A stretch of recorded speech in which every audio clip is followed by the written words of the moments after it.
अध्याय 1 कुरुक्षेत्र के युद्ध स्थल में सैन्य निरीक्षण।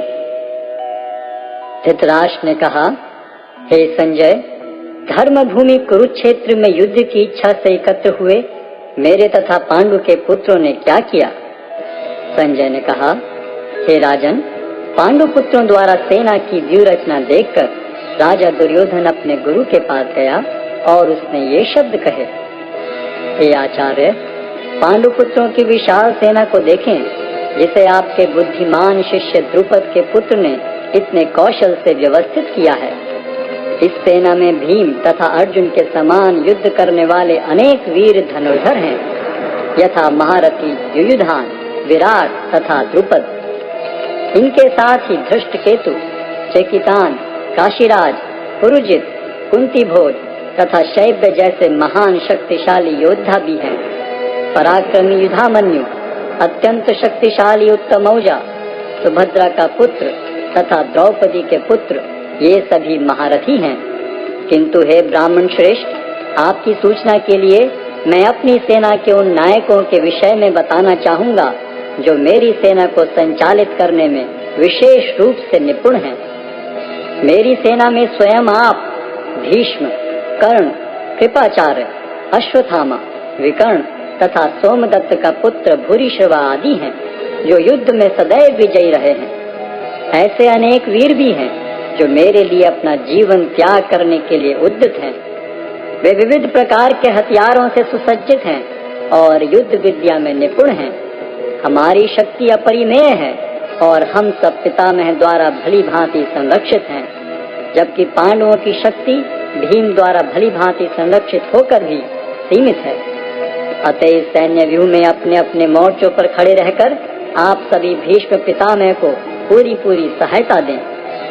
तब कुरुवंश के वयोवृद्ध परम प्रतापी एवं वृद्ध पितामह ने सिंह गर्जन की ध्वनि करने वाले अपने शंख को उच्च स्वर में बजाया, जिससे दुर्योधन को हर्ष हुआ। तत्पश्चात शंख, नगाड़े, बिगुल, तुरही तथा सिंह सहसा एक साथ बज उठे। वह समवेत स्वर अत्यंत कोलाहल पूर्ण था। दूसरी ओर से श्वेत घोड़ों द्वारा खींचे जाने वाले विशाल रथ पर आसीन कृष्ण तथा अर्जुन ने अपने अपने दिव्य शंख बजाए। भगवान कृष्ण ने अपना पांचजन्य शंख बजाया, अर्जुन ने देवदत्त शंख तथा अति भौजी एवं अति मानवीय कार्य करने वाले भीम ने पौंड्र नामक भयंकर शंख बजाया। हे राजन, कुंती पुत्र राजा युधिष्ठिर ने अपना अनंत विजय नामक शंख बजाया तथा नकुल और सहदेव ने सुघोष एवं मणि पुष्पक शंख बजाए।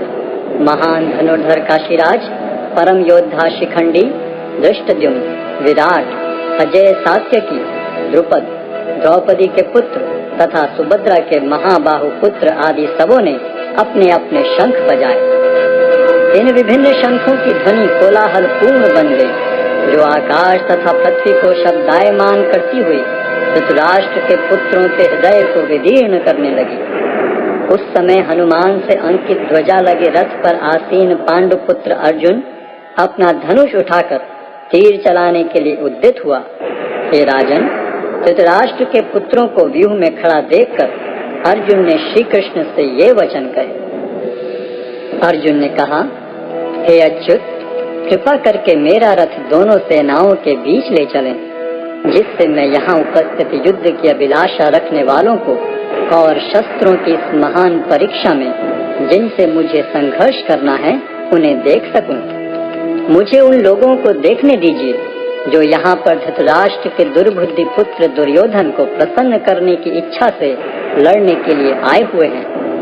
संजय ने कहा, हे भरतवंशी, अर्जुन द्वारा इस प्रकार संबोधित किए जाने पर भगवान कृष्ण ने दोनों दलों के बीच में उस उत्तम रथ को लाकर खड़ा कर दिया। भीष्म, द्रोण तथा विश्व भर के अन्य समस्त राजाओं के सामने भगवान ने कहा कि हे पार्थ, यहाँ पर एकत्र सारे कुरुओं को देखो। अर्जुन ने वहाँ पर दोनों पक्षों की सेनाओं के मध्य में अपने चाचा ताऊओं, पितामहों, गुरुओं, मामाओं, भाइयों, पुत्रों, पौत्रों, मित्रों, ससुरों और शुभ चिंतकों को भी देखा। जब कुंती पुत्र अर्जुन ने मित्रों तथा संबंधियों की इन विभिन्न श्रेणियों को देखा तो वह करुणा से अभिभूत हो गया और इस प्रकार बोला। अर्जुन ने कहा, हे कृष्ण, इस प्रकार युद्ध की इच्छा रखने वाले अपने मित्रों तथा संबंधियों को अपने समक्ष उपस्थित देखकर मेरे शरीर के अंग कांप रहे हैं और मेरा मुख सूखा जा रहा है। मेरा सारा शरीर कांप रहा है, मेरे रोंगटे खड़े हो रहे हैं, मेरा गांडी धनुष मेरे हाथ से सरक रहा है और मेरी त्वचा जल रही है। मैं यहाँ अब और अधिक खड़ा रहने में असमर्थ हूँ।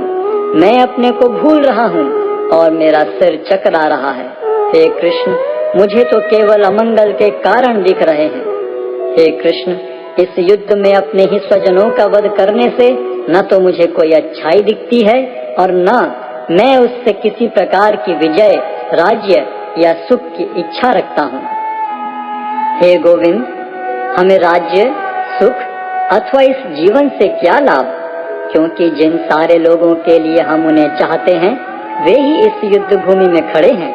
हे मधुसूदन, जब गुरुजन, पितृगण, पुत्रगण, पितामह, मामा, ससुर, पौत्रगण, साले तथा अन्य सारे संबंधी अपना अपना धन एवं प्राण देने के लिए तत्पर हैं और मेरे समक्ष खड़े हैं, तो फिर मैं इन सब को क्यों मारना चाहूंगा, भले ही वे मुझे क्यों न मार डालें। हे जीवों के पालक, मैं इन सबों से लड़ने को तैयार नहीं, भले ही बदले में मुझे तीनों लोग क्यों न मिलते हों। इस पृथ्वी की तो बात ही छोड़ दें। भला धृतराष्ट्र के पुत्रों को मारकर हमें कौन सी प्रसन्नता मिलेगी। यदि हम ऐसे आतताइयों का वध करते हैं तो हम पर पाप चढ़ेगा।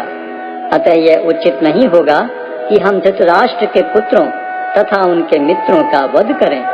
हे लक्ष्मीपति कृष्ण, इससे हमें क्या लाभ होगा और अपने ही कुटुंबियों को मारकर हम किस प्रकार सुखी हो सकते हैं।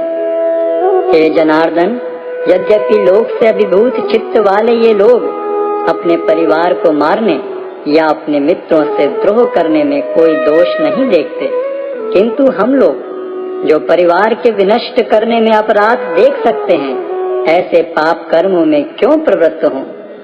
कुल का नाश होने पर सनातन कुल परंपरा नष्ट हो जाती है और इस तरह शेष कुल भी अधर्म में प्रवृत्त हो जाता है।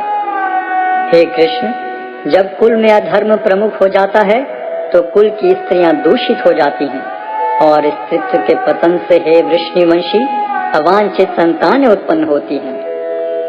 अवांछित संतानों की वृद्धि से निश्चय ही परिवार के लिए तथा पारिवारिक परंपरा को विनष्ट करने वालों के लिए नारकीय जीवन उत्पन्न होता है। ऐसे पतित कुलों के पुरखे गिर जाते हैं, क्योंकि उन्हें जल तथा पिंड दान देने की क्रियाएं समाप्त हो जाती हैं। जो लोग कुल परंपरा को विनष्ट करते हैं और इस तरह अवांछित संतानों को जन्म देते हैं, उनके दुष्कर्मों से समस्त प्रकार की सामुदायिक योजनाएं तथा पारिवारिक कल्याण कार्य विनष्ट हो जाते हैं। हे प्रजापालक कृष्ण, मैंने गुरु परंपरा से सुना है कि जो लोग कुल धर्म का विनाश करते हैं वे सदैव नरक में वास करते हैं। ओह, कितने आश्चर्य की बात है कि हम सब जघन्य पाप कर्म करने के लिए उद्यत हो रहे हैं। राज्य सुख भोगने की इच्छा से प्रेरित होकर हम अपने ही संबंधियों को मारने पर तुले हैं। यदि शस्त्रधारी धृतराष्ट्र के पुत्र मुझ निहत्थे तथा रणभूमि में प्रतिरोध न करने वाले को मारें तो यह मेरे लिए श्रेयस्कर होगा। संजय ने कहा, युद्ध भूमि में इस प्रकार कहकर अर्जुन ने अपना धनुष तथा बाण एक ओर रख दिया और शोक संतप्त चित्त से रथ के आसन पर बैठ गया।